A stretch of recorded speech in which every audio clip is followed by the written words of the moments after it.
El tema de esta comunicación lleva por título Poder decir como emancipación educativa.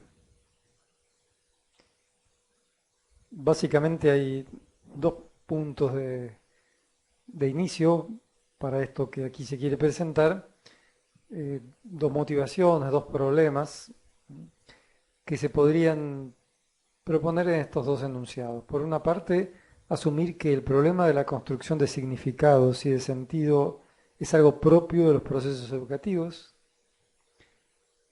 y por otro, asumir que el lugar que desempeña el lenguaje en la vida humana es algo constitutivo, es algo fundamental, y además entraña el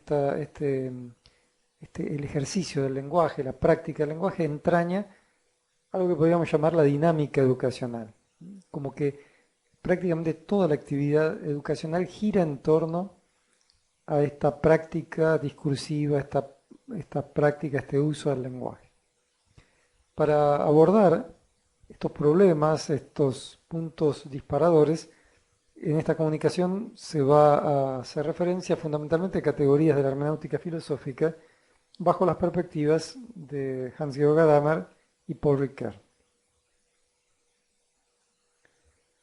El primer punto a considerar lo podríamos proponer bajo lo que aquí está puesto como título de esta diapositiva, que es esto de la comprensión humana como proceso lingüístico.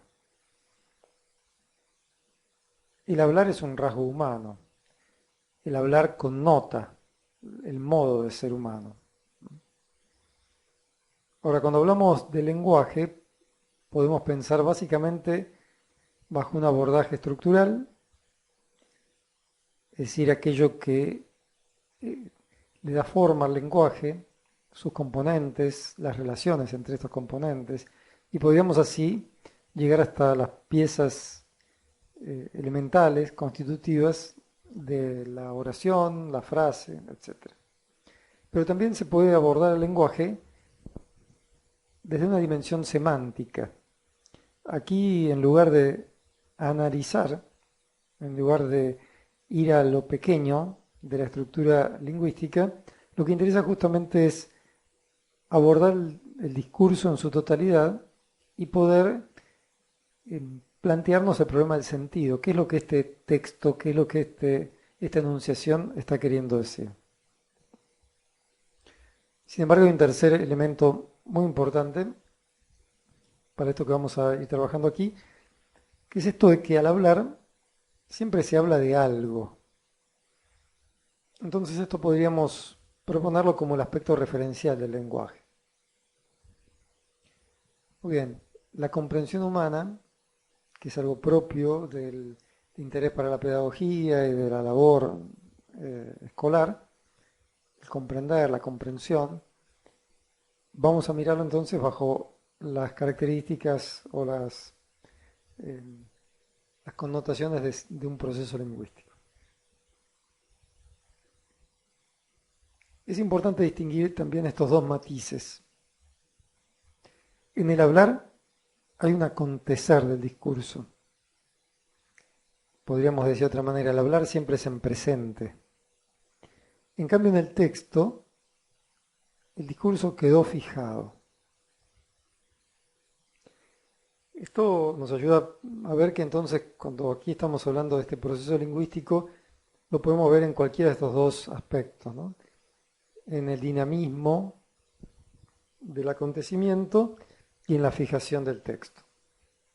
También, para esta introducción que estamos recorriendo, es pertinente advertir que el lenguaje se recibe, nos vamos apropiando del lenguaje, en este sentido la familia, la escuela, toda la vida social nos oferta, nos regala, nos dota de lenguaje, sobre todo en la infancia, en la juventud y prácticamente a lo largo de toda la vida. Ahora es interesante, siguiendo un poco acá la perspectiva de Ricard, ver que generalmente el lenguaje se recibe a través de múltiples narraciones. Yo ponía ahí narraciones heredadas, es decir, cualquier interlocutor de nuestra primera edad, nos narra, nos cuenta, lo que fuere. Es decir, hay un despliegue narrativo del lenguaje. Es decir, el lenguaje lo recibimos, pero también el lenguaje lo ofrecemos. Y a través del lenguaje entonces podemos, al usarlo, referir al mundo, podemos hablar de lo que pasa a nuestro alrededor y también podemos hablar de nosotros mismos. Esta identidad narrativa, otro concepto rickeriano muy interesante que aquí solo lo voy a presentar, lo voy a nombrar, pero meritaría una comunicación para pensar este problema en términos educativos. Entonces el lenguaje es algo que se recibe, el lenguaje es algo que se oferta, que se ofrece, y eso permanentemente. Gadamer nos ayudará a advertir que el lenguaje también posibilita una acepción del mundo.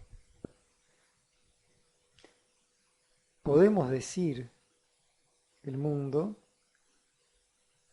con lo que el lenguaje nos dota, nos da.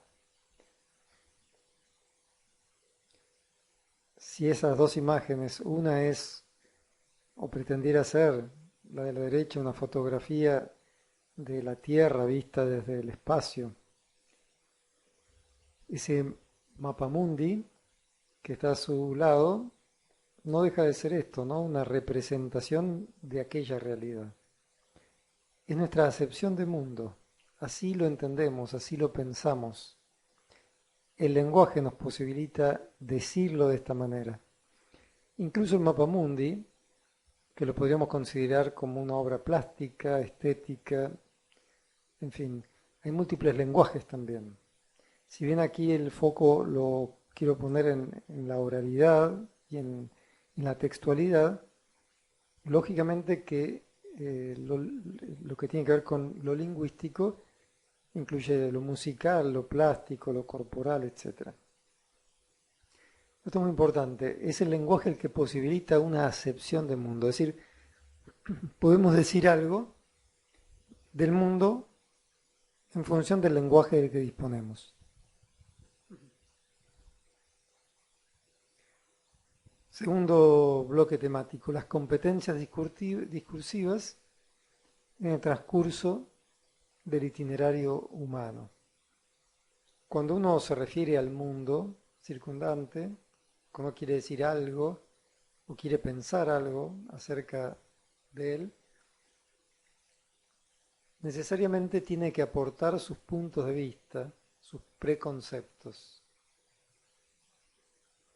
Y Gadamer dirá, ¿no?, que esa aportación de los puntos de vista, de los preconceptos, se hace con la finalidad de que aquello sobre lo que se está refiriendo pueda ser dicho. De alguna manera, para decir hay que hacer un esfuerzo, un trabajo, una articulación, múltiples relaciones conceptuales. Y lo interesante es que eso que quiere ser dicho está dirigido a alguien. El decir habilita, hace posible un interlocutor. Bueno, en este sentido también el lenguaje posibilita una acepción de mundo, una manera de situarnos en el mundo acerca de la cual podemos decir y compartir.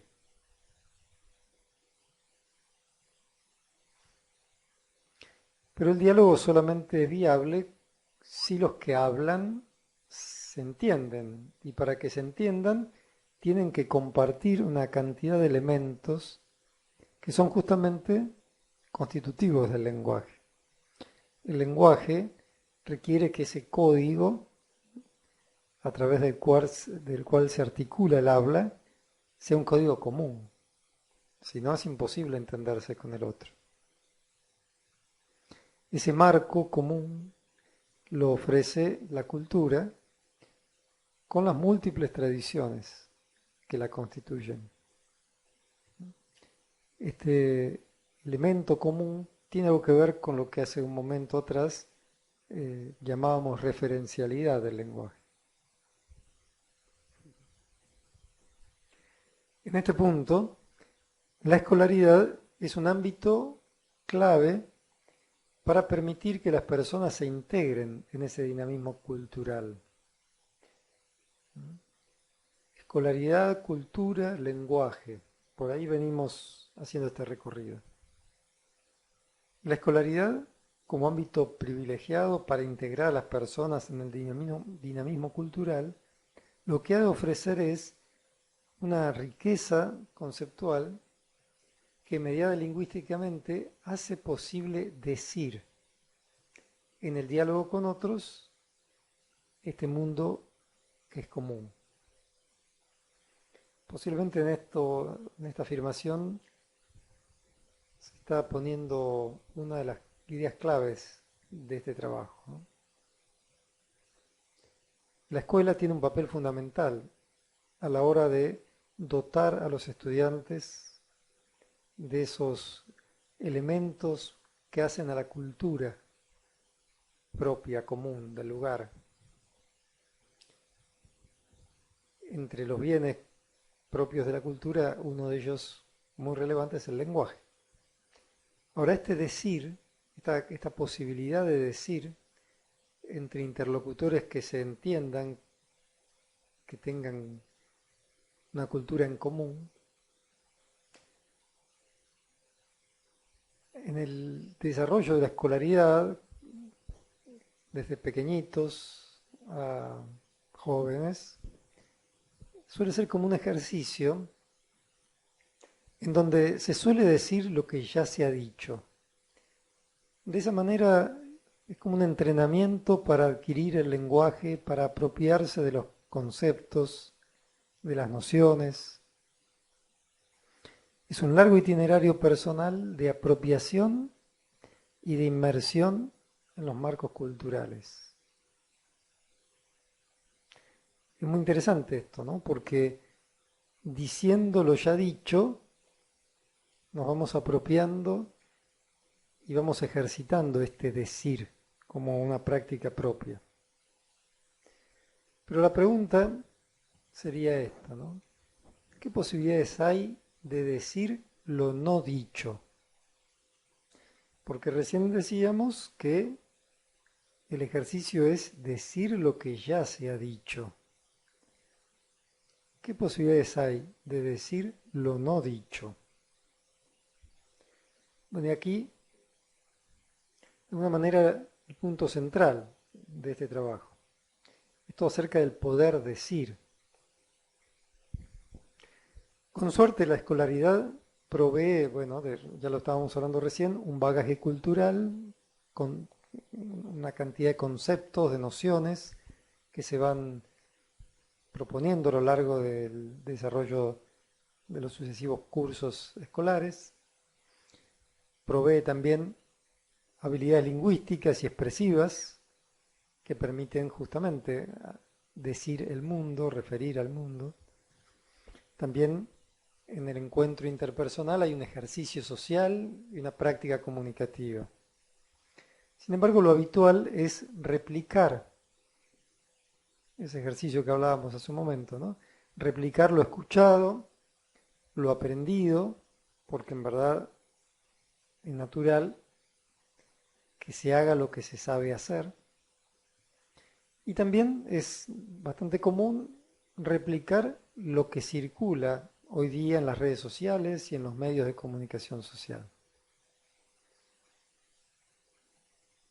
¿Va por acá el poder decir? Esa es un poco la pregunta, ¿no? Pero recién decíamos, recién hacíamos referencia a poder decir lo no dicho. En otros términos, lo que se está queriendo proponer es poder decir lo propio, porque no es lo mismo decir lo dicho, lo que otros también refieren, lo que otros dicen, a decir lo propio. dar este paso requiere, por una parte, una apropiación intensiva, un dominio intensivo del lenguaje, tener vocabularios, poder referir al mundo, al entorno, a los acontecimientos de muchas maneras. Requiere también problematizar las posibilidades de decir, usando el lenguaje, ¿no? Es decir, problematizar, ver lo complejo que es, advertir que decir se puede hacer de muchas maneras, pero no todas las maneras son igualmente relevantes. Y en tercer punto, considerar también, con ayuda de algunas categorías hermenéuticas, acerca de lo dificultoso que es comprender e interpretar al interlocutor, por ejemplo, al texto. Un cuarto elemento que aquí está propuesto es volver al concepto que hablábamos al comienzo, referente a la referencialidad, porque al decir, y en particular lo propio, lo que se está procurando es decirle algo a alguien. Y esto entonces requiere poder vincular lo común con lo singular, para que efectivamente eso propio a comunicar pueda ser interpretado, comprendido por este interlocutor a quien la persona se dirige. Porque en verdad, en esto de poder decir lo no dicho, decir lo propio, lo que habría que advertir, siguiendo un poco también los aportes de Paul Ricoeur, es que la experiencia del mundo es algo absolutamente único y singular. Pero al punto de que en verdad esa experiencia es radicalmente incomunicable. Es algo que las personas vivimos en una absoluta soledad y que como experiencia en sí no podemos compartirlo con otro. Lo que se comparte, lo que se comunica es la interpretación de la experiencia, las significaciones que se le puede dar a esa experiencia y eventualmente incluso los sentidos que esa experiencia evocan, generan. Entonces, poder decir lo propio es de alguna manera decir lo no dicho, porque es único, porque es la interpretación, la significación de una experiencia del mundo. Cuando digo mundo acá me refiero a una gran variedad y heterogeneidad de circunstancias, de acontecimientos, que cada uno solamente lo puede vivir en primera persona. Lo que muchas veces ocurre es que lo que se comparte, lo que se dice son lugares comunes y entonces se dice lo ya dicho. Aquí lo que se está proponiendo es el gran desafío con el que se encuentra la escuela de poder ayudar a los jóvenes a decir lo no dicho, a decir lo propio. A modo de reflexiones finales,